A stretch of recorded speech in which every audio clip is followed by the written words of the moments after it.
Ini daftar buku tamu yang mungkin menyampaikan hajatnya apa.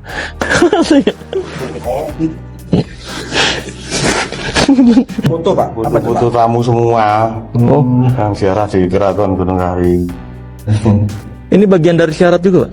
Iya, ya ini. Nggak ada artis ya di sini ya? Belum? Dari sopo banyak nih. Oh, banyak. Selanjutnya fotonya ditaruh di jok ini sudah dua artis-artis banyak lah. Malam ini yang baru ini bulan-bulan ini lah. Kalau kayak artis-artis ada yang kesini juga nggak, Pak? Banyak sekali Pak. Sarwenda itu juga kesini. Itu kesini ritual atau dia cuma kayak ada acara kesini, Pak? Ya ada acara, memang punya tujuan. Ada acara plus ritual juga tuh? Iya ya ritual. Oh, ritual juga tuh? Iya ritual. Besar sapinya ini. Iya, gede banget ya? Gede. Oh, ini dari orang yang berhasil? Iya, orang-orang berhasil motong sapi seperti ini. Oke. Gue lihat sesekalinya gue ngelihat makhluk halus. Ih, gue merinding. Kayak gimana tuh? Setinggi gede. Ya. Itu bener-bener dia mau menuju ke kasur anak gue. Makhluk halus itu posisinya di kamar mandi? Berarti? Enggak, dari sana. Oke. Dari arah Dari luar kamar mandi? Iya. Jadi dari pintu gue itu masih ada space lagi kosong ke sana. Jadi ke sini lewat sini pintu, kasur, ruang tamu kamar baru kamar mandi. Oh, nah itu lari dia? Apa ngapain? Enggak, jalan aja dia biasa. Gue lari dong otomatis. Sama. Langsung gue nyelamatin anak gue. Gue takut. Nah, pas Gue nyelamatin? teriak-teriak manggil istri gue. Gue bilang ambilin baju gitu. Gue ambilin baju. Terus dia kayak gitu, yang ini kenapa ya? Aku bilang, mungkin ini kayaknya ini hari apesnya kayaknya. Apa ini karena gue takabur ya, gue nggak pernah percaya kayak begituan. Tapi kenapa mesti gue digangguin ya? Maksudnya gue menghina juga enggak. Iya. Maksudnya menghina, woi setan keluar lo. Enggak. Itu gue sering kayak gitu. Gue nggak pernah loh. Nah, setelah saya ngobrol-ngobrol sama Kuncen, dan luar biasanya Kuncennya ini memang nggak pakai inisial ketika ditanya. Dia ceplos-ceplos aja. Nanya sih, memang kan nanya dulu ke Kuncennya. Kalau artis, kita kan penasaran, ada nggak yang pernah kesini? Gitu, siapa-siapa aja. Disebutin lah sama Kuncennya. Masa kata Earthnice, masa si Boti mau ditumbalin di Gunung Kawi, anjing. Tapi gue baca komen ya, ini gue baca komen ya, katanya semenjak pisah udah nggak sakit-sakitan katanya. Nggak ada sih menurut gue sih. Tapi gue juga bingung kenapa harus marah gitu waktu si pesulap merah. Nah ya kan dia nge-vlog kan, dia bikin konten lah sama juru kunci gunung apalah gitu. Disebut siapa yang pernah kesini, Pak Jokowi, Sarwenda gitu. Kenapa harus marah anjing? Biasa aja anjing, jalan-jalan naik gunung. Iya. Kenapa harus marah? Pak D aja santuy aja. Santuy katanya. Pak D aja santuy anjing. Di saat masih menjadi tukang kayu katanya. Oh iya. Yang datang ke tempat pesugihan terus melakukan ritual dan katanya itu hanya gimmick dan konten. Emang setan di sana ya, iblis di sana itu mengerti itu hanya konten. Kalau kalian sudah melakukan ritual di sana, otomatis kalian tuh sudah melakukan perjanjian dengan setan-setan di sana gitu loh. Jadi kalau misalnya ada yang dikejar gitu, misalnya ada yang mau dikorbankan atau apa, ya wajar saja. Emang setan mengenal dunia konten kreator? Enggak gitu kan ya. Jadi kalau kalian sudah merasakan dan sudah melakukan ritual ya di tempat pesugihan, itu secara otomatis sudah melakukan perjanjian dengan setan. Jadi hati-hati, jangan suka sembarangan pergi ke tempat seperti itu. Guys, kalian sudah lihat jejak backpacker nggak di YT? Kayak kenal gitu ya ceritanya itu ya kan? Suaminya dijadikan tumbal, ada fotonya ya, fotonya di gunung itu. Terus ada juga fotonya di ruangan khusus gitu. Dan plot twistnya ya, yang pengusaha itu juga ada katanya fotonya juga. Yang paling membagongkan itu ya, semua katanya kan tukang kerja, baby sister, supir katanya tahu-tahu minta izin pulang terus sakit terus meninggoy gitu. Saya lihat kayak mirip-mirip kayak kisahnya siapa gitu ya, kayak sangat dekat gitu ya, yang terjadi di kota-kota besar ini ya. Kira-kira siapa ya guys ya? Terus katanya itu semakin banyak semakin banyak tumbal gitu kan, semakin banyak dia keguguran gitu, hartanya, uang yang dia dapatkan semakin banyak gitu, terus kaya raya gitu ya. Lupa aku, hilang ingatan aku, amnesia ya. Salam dari Komentar Cimot. Yang suka video saya silahkan follow dan tinggalkan komentar.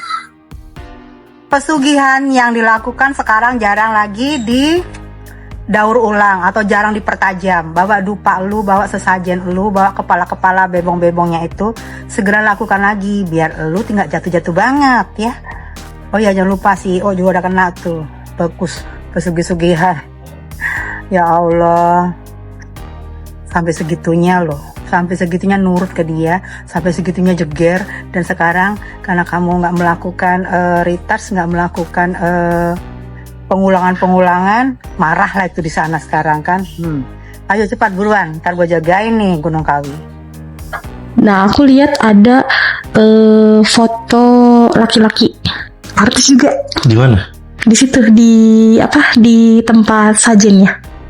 Oh, isi. Ya, dan itu lumayan terkenal artis itu, laki-laki ya.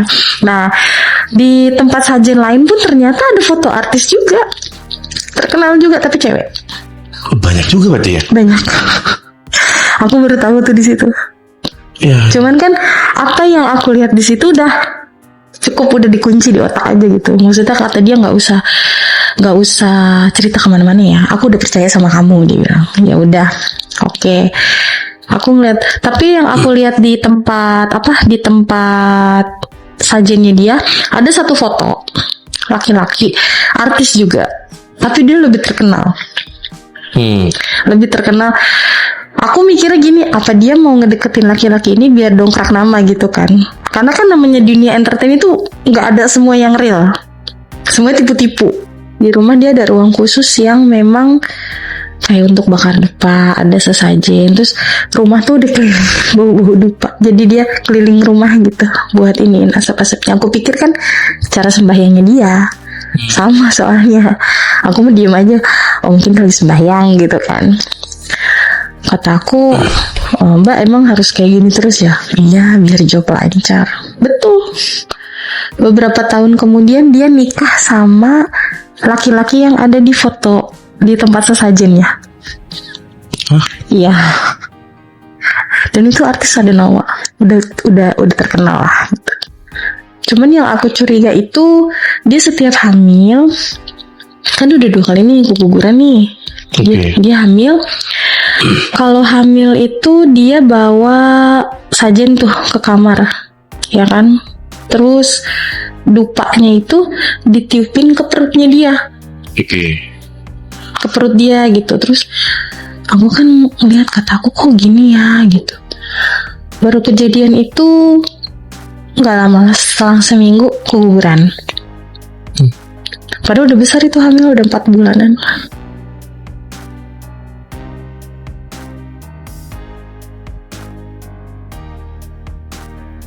Diserang sama junjungannya Sarwiji.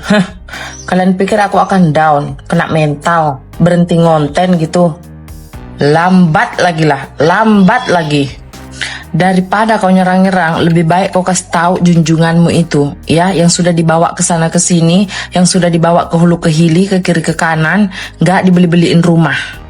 Kasih tahu sama Sarwiji itu, ya, jangan meres-meres mantan suami semata-mata untuk menghidupi CEO-nya itu. Kasih tahu, kasih sadar, mana ada seorang CEO pakai jam Pelsong? Nggak ada. Pertama kali di Indonesia viral seorang CEO pakai jam Pelsong. Kasih tahu kalau memang CEO, ya, nggak adanya dia pakai jam-jam Pelsong kayak gitu. Dinotif sama yang punya brand, dibandingin mana yang asli mana yang palsu sama yang punya brand. Daripada kalian nyerang-nyerang, ya kan, mending kasih sadar aja tuh, junjungan kalian tuh kasih sadar biar terbuka matanya. Sekalian kasih tahu juga kalau nge-live bucinnya jangan keterlaluan. Malu dilihat 2 puterinya itu, malu.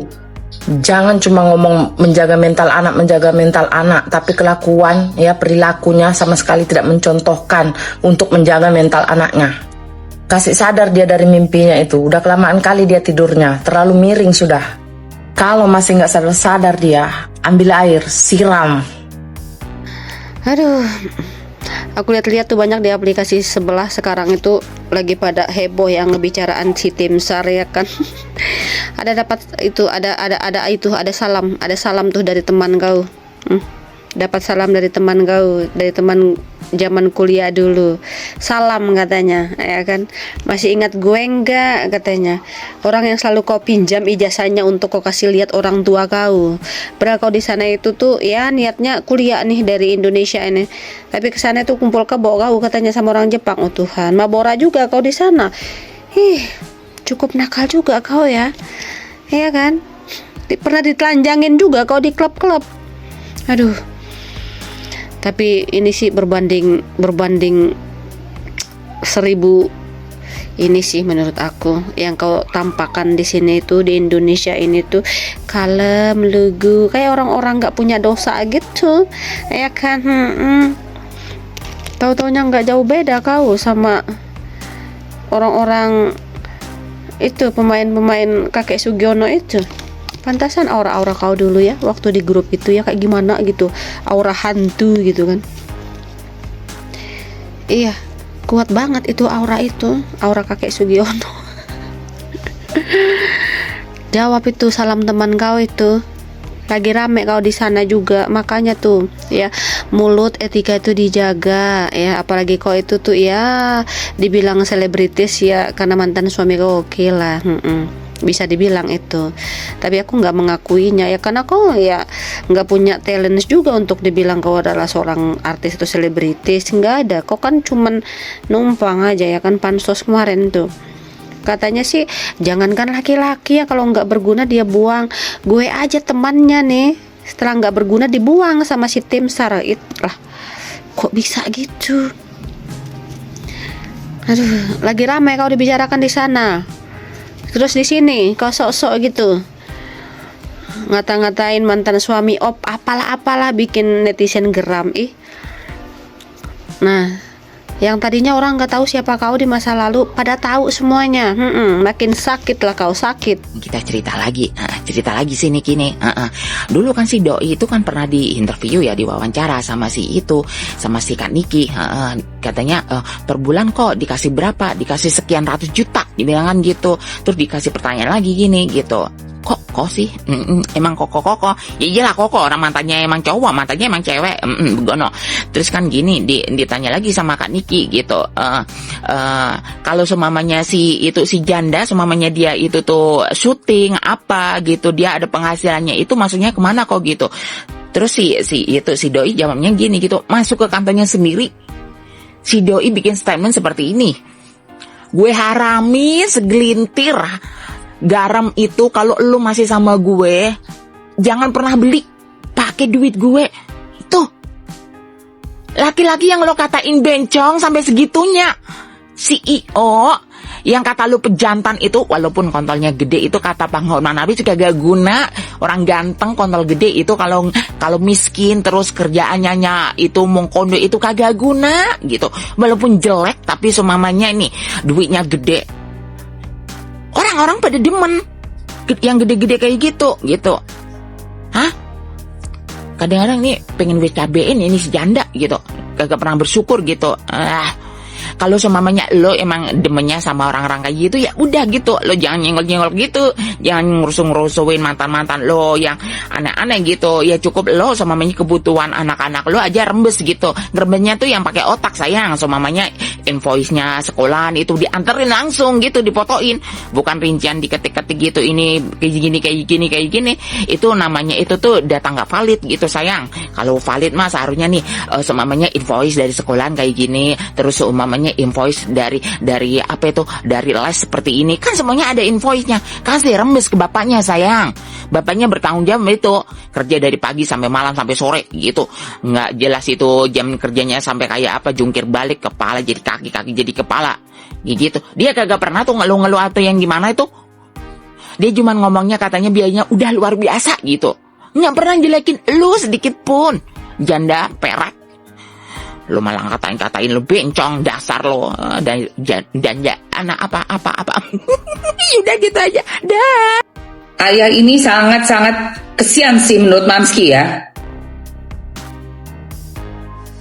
Karena apa yang dilihat itu anak-anaknya menjadi ini aja komoditi aja di situ sebagai satu tarik untuk menarik gitu loh, menarik massa atau entah apa.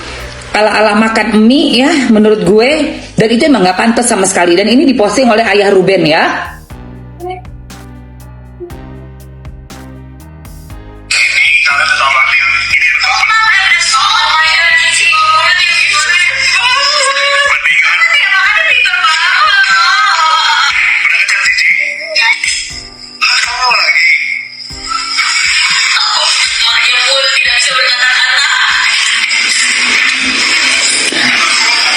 Apa ayah Ruben bilang?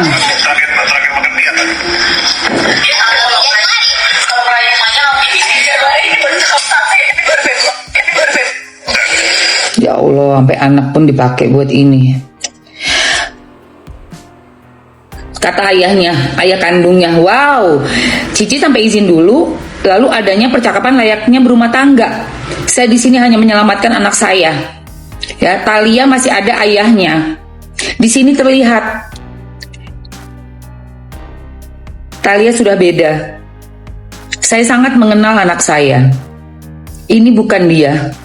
Ini hasil dari para penghasut yang sadis. Saya baru melihat video ini. Ternyata sudah terlalu jauh mereka melibatkan anak saya dalam pekerjaan mereka. Jangan bilang dan gunakan kalimat anaknya yang mau. Yang dewasalah harusnya mengingatkan dan segera dibawa keluar dari kamera. Kalau melihat tayangan ini berarti memang anak saya ada dalam live jualan. Apa nama minyak ini? Ini live di aplikasi apa ya? Kok membolehkan anak di bawah umur ada? Maaf, di sini saya tidak mencari pembenaran. Di sini saya hanya sebagai orang tuanya yang punya hak untuk menyelamatkan anak saya. Juga sebagai bukti untuk tidak jadi para pengikut pasangan sweet ini. Saya doakan bahagia terus. Tapi permintaan saya juga jangan melibatkan anak saya. Ayo berdiri di kaki sendiri. Dan urusan kami telah usai, tapi urusan anak kami tetap orang tuanya. Jadi jangan sibuk membahas masa lalu. Nanti akan semakin banyak orang yang membuka masa lalu idola kalian. Dan itu gak penting buat saya, karena udah bukan urusan saya. Fokus tentang waktu anak dan memperhatikan pikiran anak saya. Saya akan terus kejar sampai kapanpun jika itu tentang anak. Semoga segala usaha saya Allah mudahkan. Ini udah parah ya. Jadi komoditi ini keterlaluan sekali ini. Kalau memang pasangannya itu pasangan kuat, selebriti yang kuat, untuk apa kamu live masih harus pakai prop-prop anak-anak? Semua prop ayah Ruben semuanya.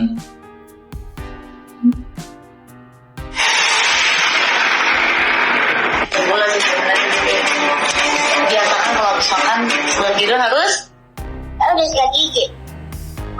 Bebas bilang kalau yang harus terus. Kenapa kamu dengerin bapak? Bukan dengerin bunda dong. Kamu mau tidur sama aja, tidur sama bunda yuk.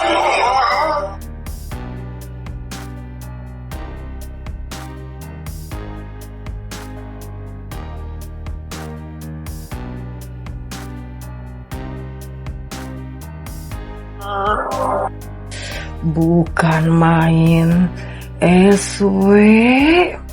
Oh my god, anak sendiri loh itu yang bongkar. Oh, mana pasukan SW? Debat sama gua, debat. Jelaskan PT apa itu, PT apa? Pasukan SW debat sama gua. Gua mau perang sama kalian ini, maksudnya PT apa? Kayak macam udah biasa. Belum nikah. Udah kuda-kudaan apa kayak mana? Please dah jelasin, please. Gua mau debat pasukan SW, gua mau debat, gatel mulut gua.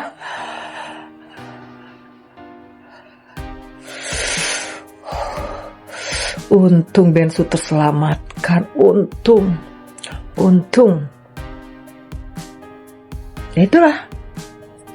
Yang namanya bangke ditutupin akan tercium baunya. Please dah, mana pasukan SW? Mana, tolong jelaskan PT barusan. Mana? Menggonggonglah kalian, menggonggong. Jelaskan PT barusan, jelaskan apa pembelaan kalian. Hah? Bener-bener sampah. Barang bekas yang tidak bisa didaur ulang. SW itu barang bekas yang tidak bisa didaur ulang. Ngeri. Jejak digital guys. Apalagi ini update terbaru, Ruben Onsu diblok pihak sekolah anaknya. What? Gara-gara aturan satu nama, Ruben gak bisa jemput anak di sekolah, harus ada persetujuan dia dulu. Wow, mind blowing sekali bukan? Ayahnya sampai gak boleh menjemput anaknya, harus persetujuan dari Ibu Peri. Coba Ibu Peri, kenapa dengan dikau? Ini ayahnya Ibu Peri. Janganlah seperti itu. Semakin kau seperti ini, netizen akan semakin menghakimi kamu bahwa kamu memang Ibu Peri terbaik. Diangkat dari lumpur. Dari pihak sebelah banyak yang mengatakan kalau kalimat ini jauh lebih parah dari apa yang pernah dikatakan Sarwenda kepada Ruben Onsu. Sebenarnya apa sih maksud dari kalimat ini? Yuk kita bahas. Kalau misalnya kita mau telaah kalimat ini, bukanlah berarti Sarwenda benar-benar diangkat dari dalam lumpur. Lumpur di sini yang dimaksud oleh Ruben Onsu adalah suatu kehidupan yang tidak diketahui oleh banyak orang sebelumnya. Seperti kita ketahui bahwa Sarwenda dulunya hanyalah seorang anggota girl group yang bernama Cherry Bell, yang kemudian setelah itu didepak dari girl group tersebut. Dalam hal ini mungkin hanya segelintir orang atau beberapa orang saja yang mengenal personil dari girl group tersebut. Sebelumnya juga mungkin kita mengenal bahwa si mantan istri ini adalah dulunya seorang pengajar bahasa Mandarin, di mana profesi ini juga tidak membuat banyak orang tahu akan sosok si Sarwenda ini. Dalam hal ini Ruben Onsu memang pernah mengatakan diangkat dari lumpur dan dibersihkan oleh keringatnya.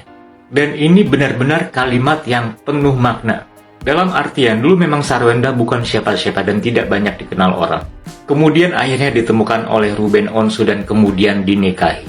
Semenjak itulah nasib si mantan istri ini menjadi jauh lebih baik dari sebelumnya. Setelah dipoles, disuguhkan kemewahan, diperkenalkan ke dunia entertainment oleh mantan suami, ya, maka terbukalah peluang menjadi sosok yang lebih banyak dikenal oleh masyarakat luas. Contohnya sekarang bisa menjadi model iklan, ya, masuk program-program acara televisi, dan menjadi dikenal oleh brand-brand besar, kemudian diajak kerjasama menjadi brand ambasadornya, kemudian bisa dikenal melalui YouTube channel, bisa bergabung dengan sosialita para selebriti, dan juga sekarang bisa membangun beberapa usaha yang dibantu oleh Ruben Onsu sendiri. Jadi kalimat tersebut tidaklah lebih parah dibandingkan kalimat-kalimat atau kata-kata yang pernah dilontarkan untuk Ruben Onsu. Misalnya seperti dibilang najis, dibilang cong, dibilang anjing, ya, dibilang nipu, ya, kemudian masih banyak lagi yang lain. Makanya sadar diri, hei kamu mantan istri, paling tidak jangan mengeluarkan kalimat-kalimat yang menyakiti bapak dari anak-anak kamu dan orang yang sudah memberikan kamu segalanya dan membuat nama kamu menjadi besar. Perlu diingat satu hal, emas, batu permata juga ditemukan di dalam lumpur kemudian dipoles dan menjadi barang berharga. Sama seperti kamu, ya. Kamu ditemukan dari bukan siapa-siapa dan sekarang menjadi siapa-siapa dan juga menjadi sosok yang banyak dikenal orang. Dan itu karena apa? Karena hasil keringatnya Ruben dan juga karena nama besarnya Ruben.